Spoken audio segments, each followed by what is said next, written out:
खसुगाव दख'र एबसुआ गोलोम बोथोरनि बेसेन नाङै फोरोंथाय मावबादाखौ दिनैनिफ्राय बेखेवबाय।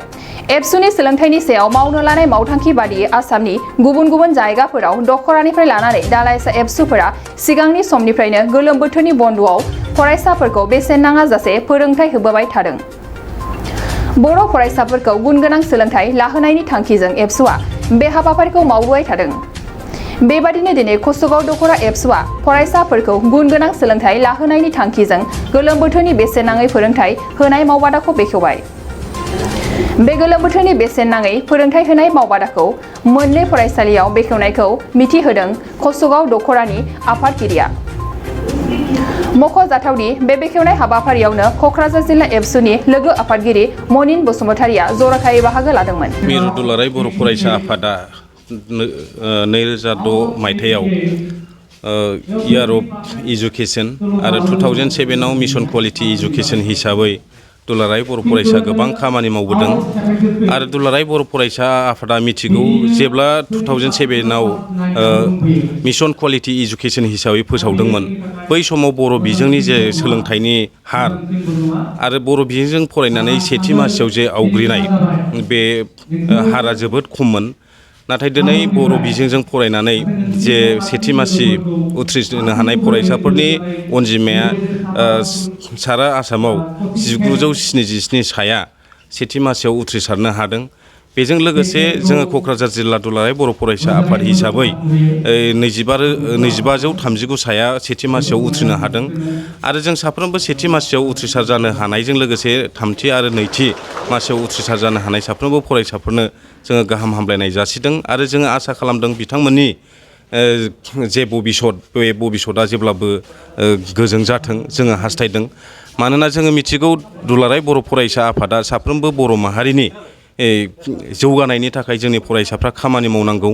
मानोना दिनैनि जुगा बादायलायनायनि जुग आरो बे बादायलायनाय जुगाव जोङो गावखौनो गायसननांगौब्ला जों गुन गोनां सोलोंथाइखौ मोननांगोन आरो बिनि थाखायनो बे गोलोम बोथोरनि समाव दिनै दुलाराय बर' फरायसा आफादा गुबुन गुबुन फरायसालिफ्राव बेबायदि फ्रि कचिं केम्पखौ खुलिनाय जादों जाहाथे जोंनि फरायसाफ्रा रावबो बे गोलोम बोथोरनि बन्द'आव बेबायदि गुबुन गुबुन बेरायनाय थांनाय फैनायाव गाव गावनि फरायनांगौ समखौ आद्रि खालामनो हाया बा खालामा जाहाथे बिथांमोनहा बे गोलोम बोथोरनि बन्द' समावबो जे फ्रि कचिंखौ लानानै बिथांमोनहा 1% 2% जाहाथे गावसिनि फरायनांगौखौ आवगायनो हायो जोंनि थांखि आरो उद्देश्यआ बे। बेनिखायनो दुलाराय बर' फरायसा आफादा गुबुन गुबुन फरायसालिफ्राव बे फ्रि कचिं केम्प बेखौ लानाय जादों आरो जोङो बेनि गेजेरजों जोङो फरायसाफोरनो गुन गोनां सोलोंथाइ होनांगौनि वान स्टेप जाहाथे जों आवगायनो हायो बे दुलाराय बर' फरायसा आफादनि थांखि आरो नोजोर।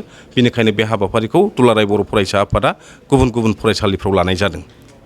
गोलोम बोथोरनि बेसेन नाङै फोरोंथाय बादा बेयोथ' बोसोरफ्रामबो दुलाराय बर' फरायसा आफादनि इन्सट्राक्सन मथे गुबुन गुबुन दख'राफ्रा जेरै खालामो जोंबो खालामबोबाय थादों। बिब्दिनो देग्लाय जों खसुगाव दख'रा एबसु हिसाबै मोननै सेन्टार थि खालामदों फारियै जलाइस्रि गोजौ फरायसालि आरो मैनागुरि गेजेर फरायसालि बे मोननै फरायसालियाव देग्लायनि जे प्रि सामार कचिं केम्प बेखौ खालामनाय जादों। बे कचिंखौ खालामनायनि थांखिया बेनो जों बयबो मिथिखागौ जोंनि फरायसाफ्रा बे सामार भेकेसनाव ओरैनो न'आव थानाय जायो।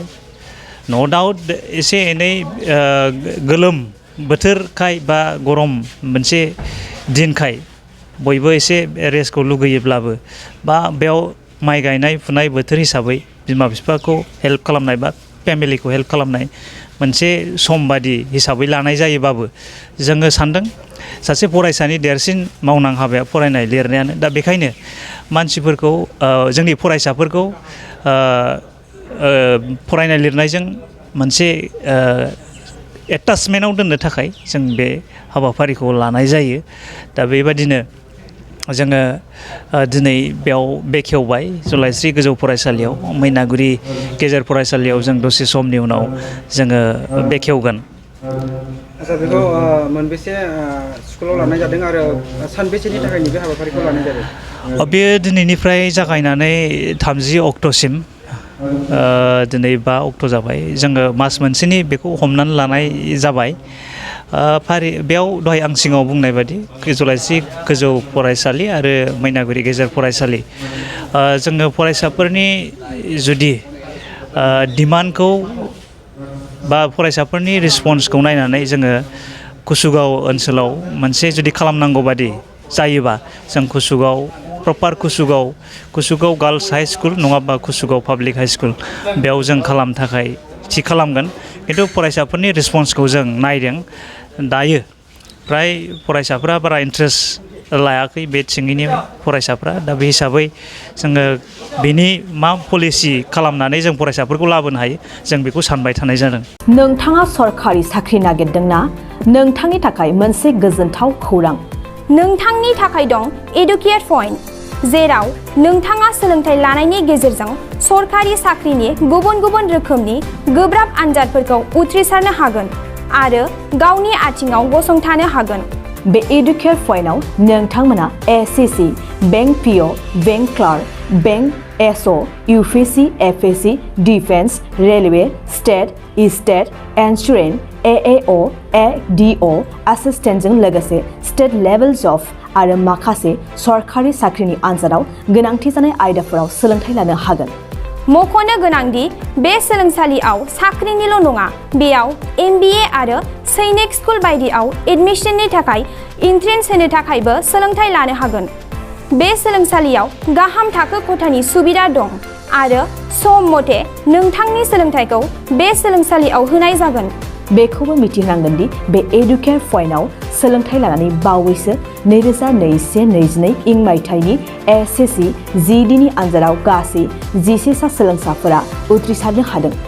बारा नङा गासै 15,000 रांजोंनो नोंथाङा बे सोलोंसालियाव 6 दानसिम सोलोंथाइखौ लानो हागोन। बे सोलोंसालिया क'क्राझार, बरपेटा रड, गवालपारा आरो बङाइगावआवबो दं। क'क्राझाराव सोलोंथाइ लानो गोसो गुदुं जानाय सुबुंफोरा 700-226-133 9101-536360 700-226-133 9101536360